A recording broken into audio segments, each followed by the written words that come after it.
Good evening. This is John G. Presco coming to you live from Springfield, Oregon. And this is the developing story, and quite a story it is. Uh, I'm using the term developing story um, versus prophetic story, or because the future is now. Things that I've been predicting would happen that have come true. And if you go to my blog and start reading from my last post on, it's an incredible book. The developing story is now the story of probably my lifetime. Uh, yeah, I would say probably, I was born in 1946, and of course, the great story was World War II, which involved the whole world and practically everybody that lived in it. And people are caught up in war. People who think they're not going to play a role all of a sudden find themselves in horrific situations, playing a magnificent, heroic role uh, in history. Uh, that's why they probably call it history, because history understands that people get caught up. Some people want to get caught up, i.e., people join the military uh, and hopefully get involved in some action, and they come through and they survive. They defeat the enemy. They get a wound and they survive the wound, and they're heroes. That's been the American way. It's been the European way. It's probably been the Russian way, the Chinese way, the Japanese way, India. And we look at the Bhagavad Gita and Krishna and all those battles that were like holy wars. So we got one. We're in a holy war. Start reading my post. It's the Grail. It's the Pope calling Kirill Putin's altar boy. I couldn't believe that. You know, I always knew that Francis, wasn't in tune with the reality, and that he's uh, fit into the slot of everything's fine. Let's all get along. Um, yeah, there's the powers that be that kind of control us, but we got a good life. We're not involved in a world war. We're not being threatened with nuclear bombs. We don't have a, a priggish religious power that's criminalizing women and their bodies.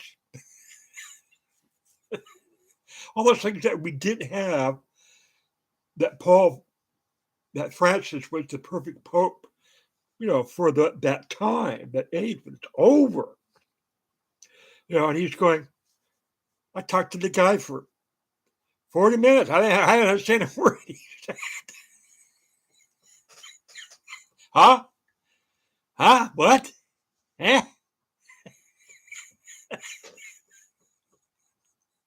you know, and this is, this is it. This is the great transition. And you've seen them in movies, especially the Lord of the Rings, and he's in, you know, adventure movies, Bridge on the River Kwai, the guy's finding the wire hidden in the sand.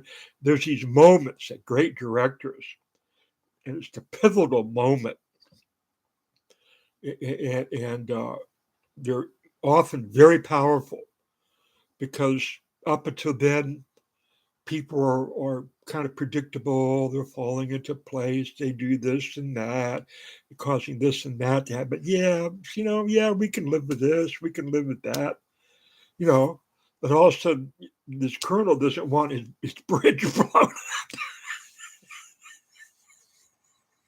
And like, you know, to be a young man and see that movie Bridge on the River Kwai is a mind bender. It's a mind altering experience. On the beach was too, about the end of the nuclear war, and also people that survived in Australia. Dark Strangelove. But here you have this Pope, Francis, named that, took the name of Saint Francis, who loves the little deer, the little fawn, the koi fish. He's got a koi fish, you know, uh, pond in his backyard. It's lit up by these colorful lights. Yeah, you're in a uh, Santa Monica suburb, near what's the place near where they dock the boats? Uh, what's the word I'm looking for? Uh, it's the pictorial scenes, and they're the manger and the little lambs put out front of the church come Christmas, the nativity scene. There you go.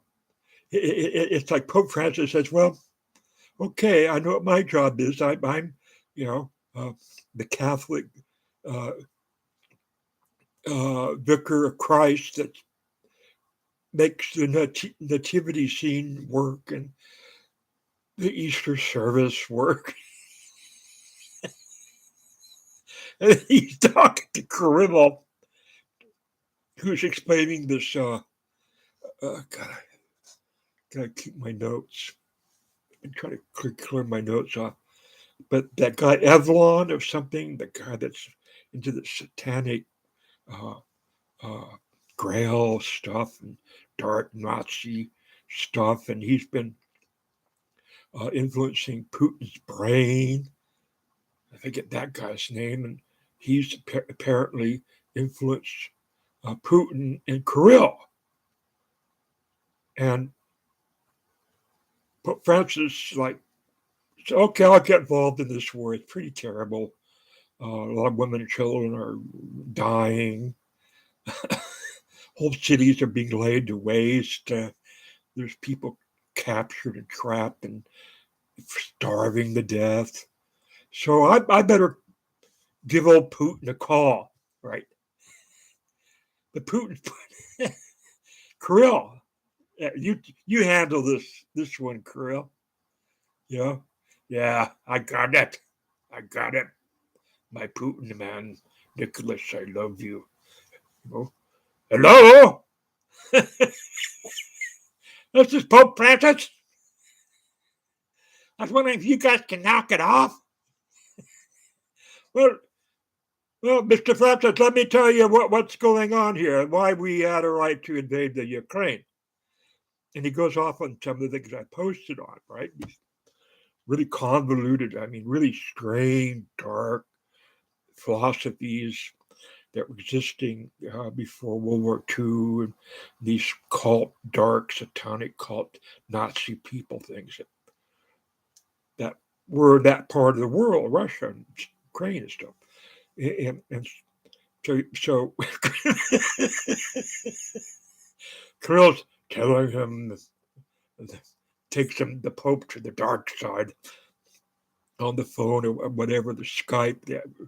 I don't know if they were seeing images of each other, but explains to him for 40 minutes, exactly why they get to do it.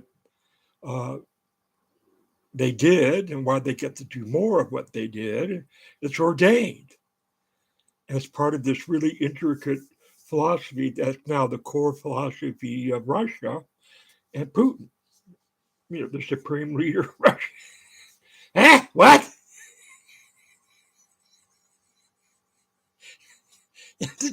This is not your Da Vinci Code, right? Where the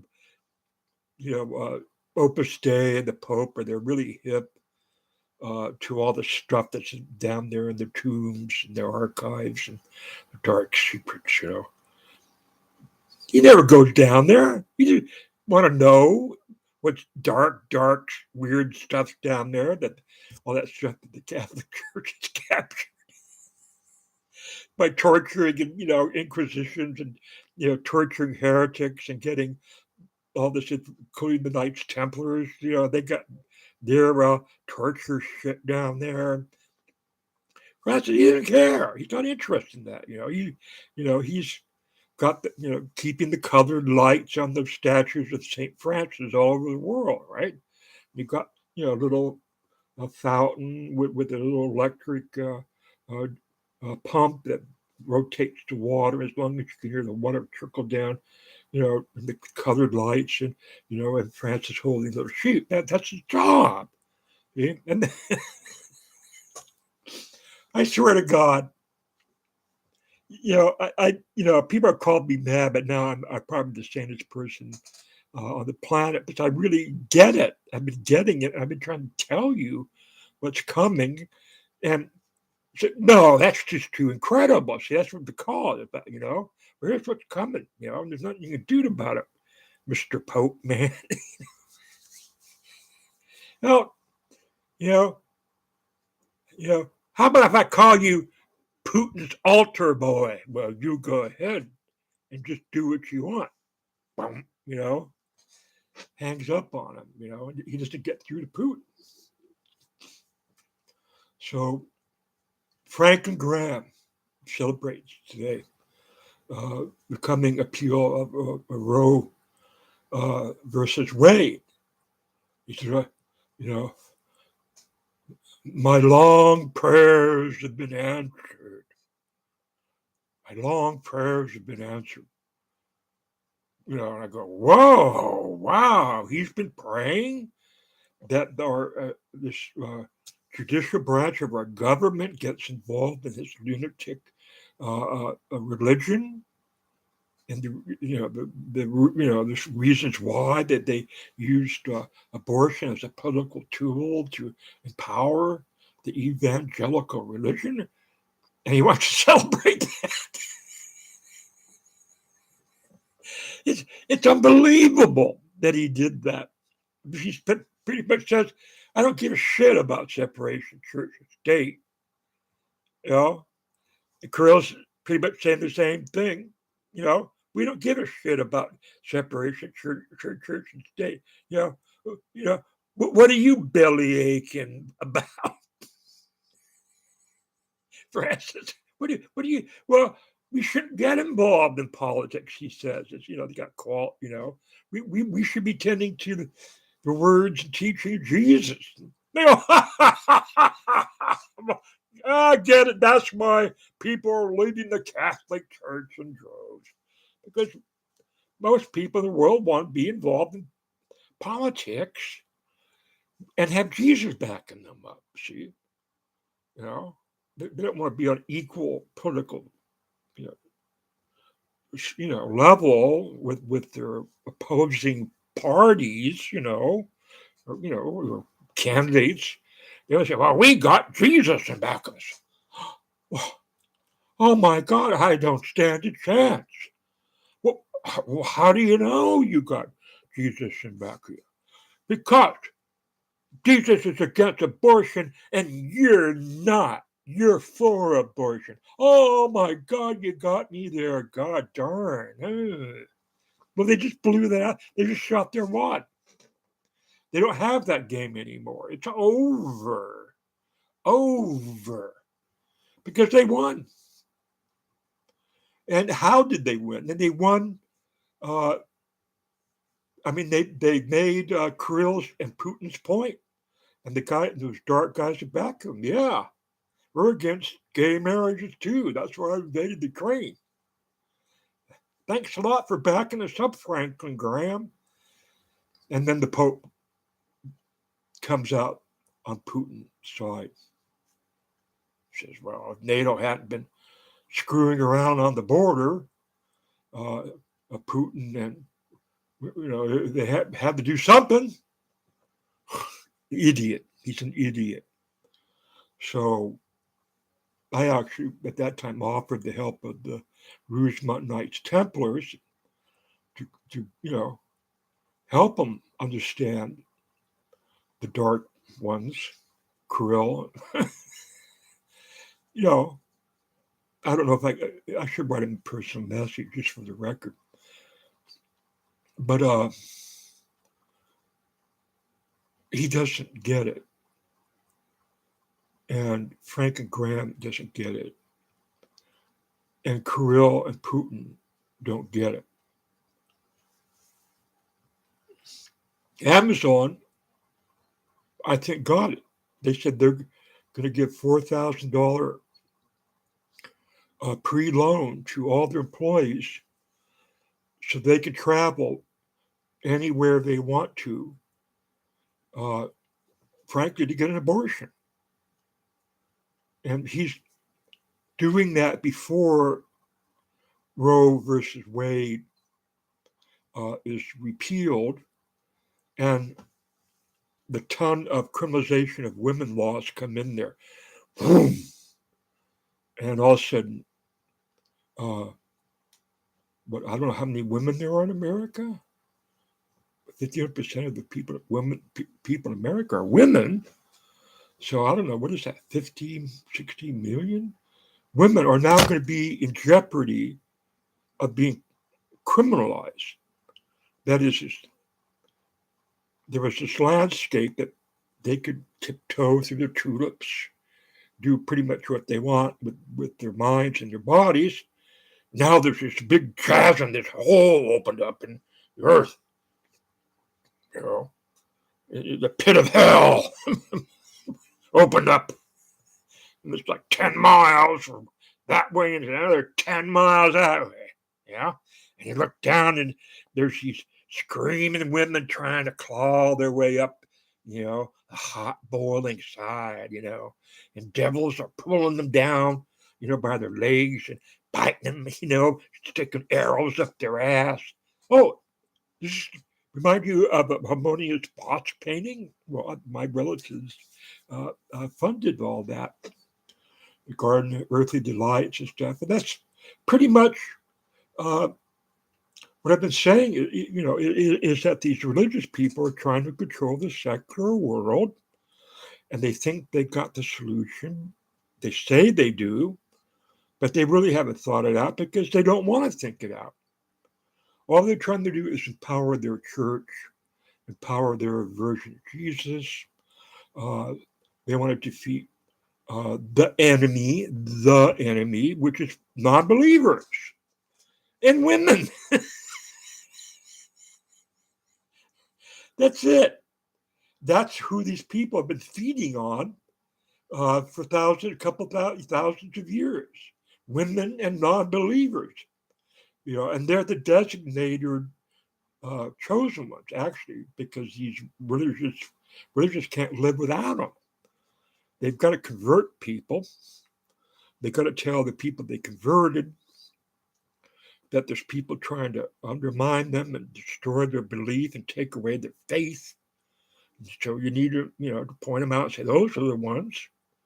They're doing that. So, come together closer and give me more money when the basket's passed, so I can keep you all, under my wings, the flock. I'm the good shepherd of the flock. Huh? What? Putin's altar boy. It's. I mean, is that the title of the book? I mean, that eventually, I know I've given a lot of titles to my books and these movie scripts and series I come up with, but Putin's altar boy is really, the crown jewel of the pyramid of holy cult, because it's cultism. This is Jim Jones. This is drinking the Kool-Aid. This is, ministering shots to children. Because, Congressman Ryan came down there. Says, these people wanted out. Half the people said, get us out of here. This guy's crazy, man. And he's got us captured, see. And they sent 5 guys with rifles and shot Ryan. And he never left. Was it New Guinea or whatever? So what's going to be settling in is that women are now going to realize as they walk the earth that if they make a careless step, or hear the rules, the new rules, right? Or help someone get an abortion, not knowing that they can go to jail for that, even though they live in another state. See, there's going to be all these sub criminal rules now. It's just not getting, rid of, of Roe versus Wade. They're going to be coming in heavy, like the Inquisition came in.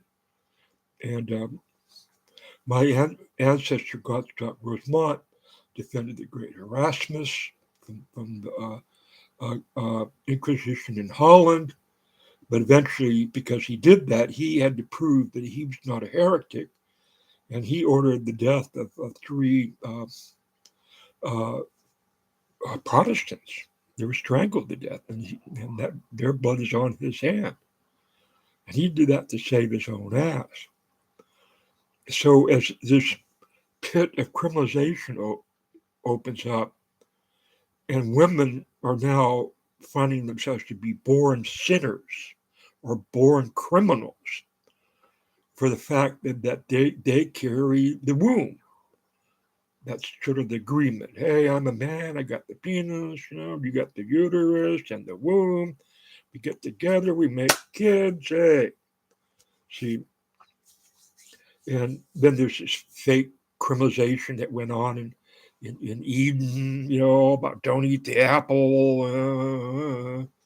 Well, from that has come the Inquisitions that have killed like 7 million women in Europe because she was born of Eve. And well, if sane people let them get away with it, then the contest would be to make even more and more intricate criminal rules against women. Why stop? But why show mercy? You're not Jesus. He's just on your side. See, like Putin got Jesus on. He gets to have his soldiers rape women and kill men with their hands tied behind their back, and he gets to destroy cities because he got Jesus behind him. See.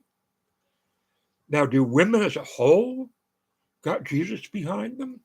Oh, well, if you're an evangelical, go to church, woman. Guess what? You got Jesus behind you. What about them other women that are wanting, to have an abortion? Well, they want to be criminals because they got Satan on their shoulders. See, and when you got the heads of Russia and the Pope talking, and they can't fucking understand each other. Good luck. Good luck. I'll be defending the women. I already am. I already stuck my neck out by turning my Bond movie into a story about two lesbian spies who take on Putin, and now they'll be taking on Franklin Graham and maybe the Pope if he flips out. Looks like he's going over to the dark side. So, but it looks, hopefully, there's enough sane Democrats and other sane people that are really going to put up a fight because they understand what this is. It's a fight. And it's a big fight. This is the big fight, folks. And we'll see if these saints and pure lily white believers in the criminalizing Jesus. Like, yeah, I want to see more women in jail. Yeah, like St. Paul, he loved to round up women, throw them in jail, torture them, along with their children to get them to denounce me. Yeah. So I'm all for criminalizing women. You are, Mr. Jesus? Well, screw you, buddy. We don't have to play, like you're for real. We're going to get women who are going to deliberately break the law all over the place. And come on, round me up. What are you going to do? And they're going to be trying to throw doctors in jail and get them fines, get their licenses taken away. But this will be kind of like what Gandhi did. And Kamala Harris is now like woken up. She was the prosecutor of Oakland, and she understands about criminalizing minorities. She worked in Oakland as a DA. So she's going to be arming the women of America and the world against the new Inquisition. This is what it is.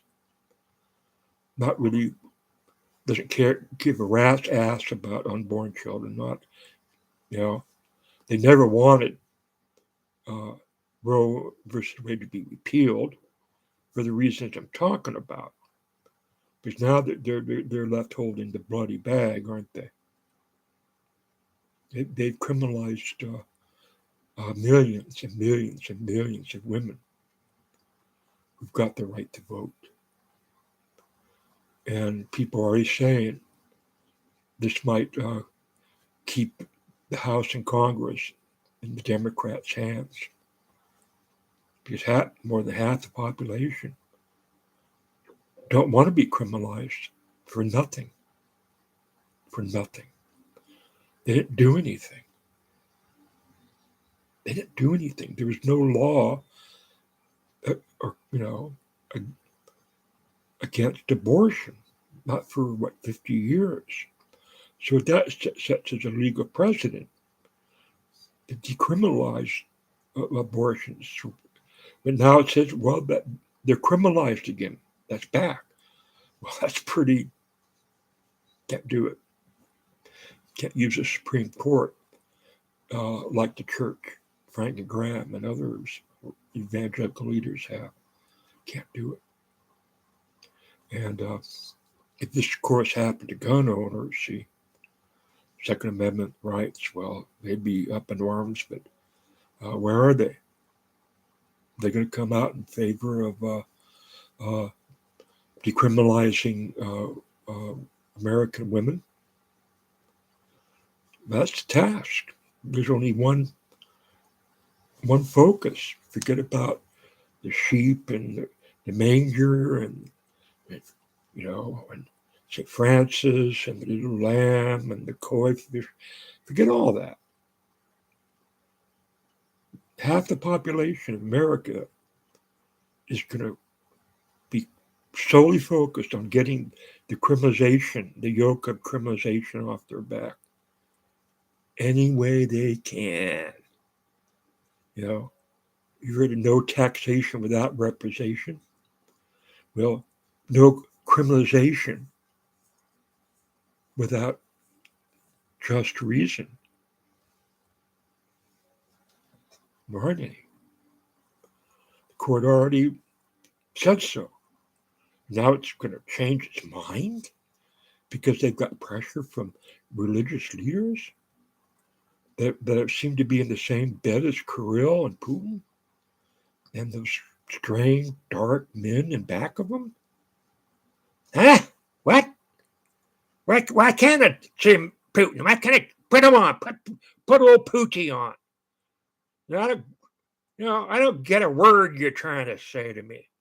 You're just Putin's altar boy.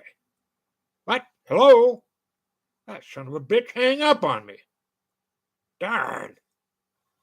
Gosh, darn, I gotta do my job now. I gotta be the vicar of Christ in time of a big inquisition and war and nuclear threats and atomic tsunamis. I gotta actually be somebody? Oh, Lordy. The Developing Story. That's probably the title. Just start reading my blog, Royal Rosamond Press. You start reading the last 10 days of the Royal Rosamond Press. And man, you go, whoa, this is the most incredible story I ever read. All right, this is John G. Presco signing off, and get the yoke of criminalization off women's back. You hear?